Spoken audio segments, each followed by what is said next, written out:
I'm a little bit nervous about this. There's something going on, and I smell it, but I can't quite see it. I'm gonna stay up here, and could you go in there and just see what's going on? Holy shit! Vic, we got some smoke down here, man. You gotta come in. Starboard motor, kill it! Jesus! This is bad. This is bad. I got a sight glass that's fractured. This thing is hemorrhaging water. I'm gonna start the abandoned ship procedure, got it?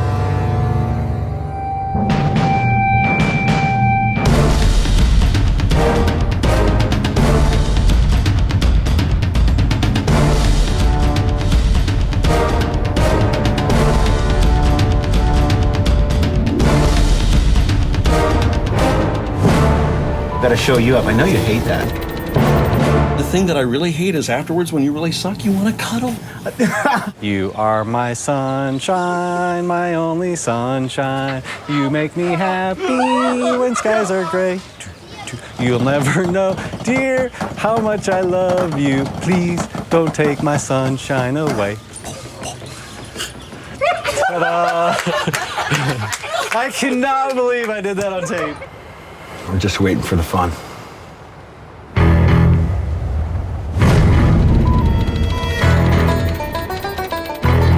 When we go to sea, our exposure to danger is a matter of days and days and days. As far as I'm concerned, it's probably the most challenging ocean I've ever been in. I've broken so many bones out on the boats. All of a sudden, the sea just comes out of nowhere and it slaps just forward of my port beam. I went, go, bam! And I just threw the wheel over and I snapped the autopilot belt. So the fuel filters, in this particular scenario here, they were on the outside here. So I had to lay across the motor. It's 45, 50 knot winds, Sea of Cortez. And I smashed against the starboard bulkhead on the bridge, and it was like a heart attack, man. I mean, if you're not paying attention, you'll go aground. And 180 degrees and 170 degree engine room. You get heat exhaustion. Sinking boat, fire. Your worst nightmare on a boat is a fire. I was down in the engine room. I'd actually lost an engine. Slams the yacht, just pounds it over on its side. I do a complete broach over to the side. And there's giant whirlpools up there that suck down 70-foot boats. Power boats aren't built to right themselves like a sailboat. A sailboat's got thousands of pounds of lead in its keel. These boats don't do that. So as it's trying to right itself, all that green water, as we refer to it, is falling off the side of the yacht, of the doghouse of the yacht, and going into the cockpit. It makes me feel much warmer and fuzzier. If you know where me and Kurt are, we get scared. The latch gave on the door, the engine room door, and it slammed on my hand, broke my hand, alone on the boat. So as the boat's coming up, it makes its way up, but all that water's now in the cockpit. Well, this is going on for about 12 hours. You really, just the sweat rolling in your eyes, you can't see. I'm holding onto the boat like a cat, and with everything I have, and thank God the boat then rights itself. If I didn't do something immediately, I mean, we were dead. So when they came up to deliver the fuel and they backed up to me, I'd be 2 feet under, they'd be 8 feet up, and we were like this. 10-foot difference. I'd see their props, and then I'd see the tops of their heads. Shit for brains is down below the table. Curled up in the fetal position, yeah. Amazing. The engine room was filling up with water, and it was actually the first time in my sea life I thought maybe Vic wasn't coming home. 4 foot, and when I'm on a transom, I would go from 2 feet underwater, with the water coming up through the swim platform, to 4 feet in the air.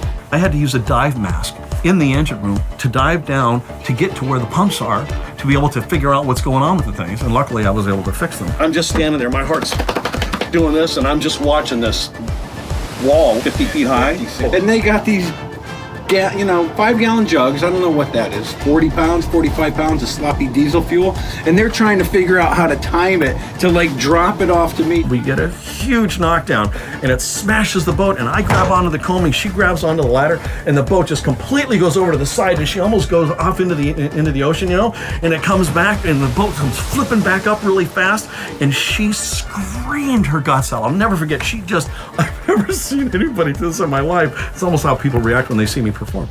But she just screamed her guts out. And when she got done, I looked at her, and she looks at me. And I said, "Are you okay?" She goes, "Yeah, I'm okay." I said, "Can we keep going?" She goes, "Sure, I'm all right." Okay, cool. It was like the greatest moment, it just relieved us.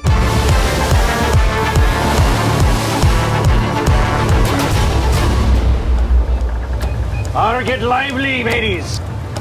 Act like you've done it before.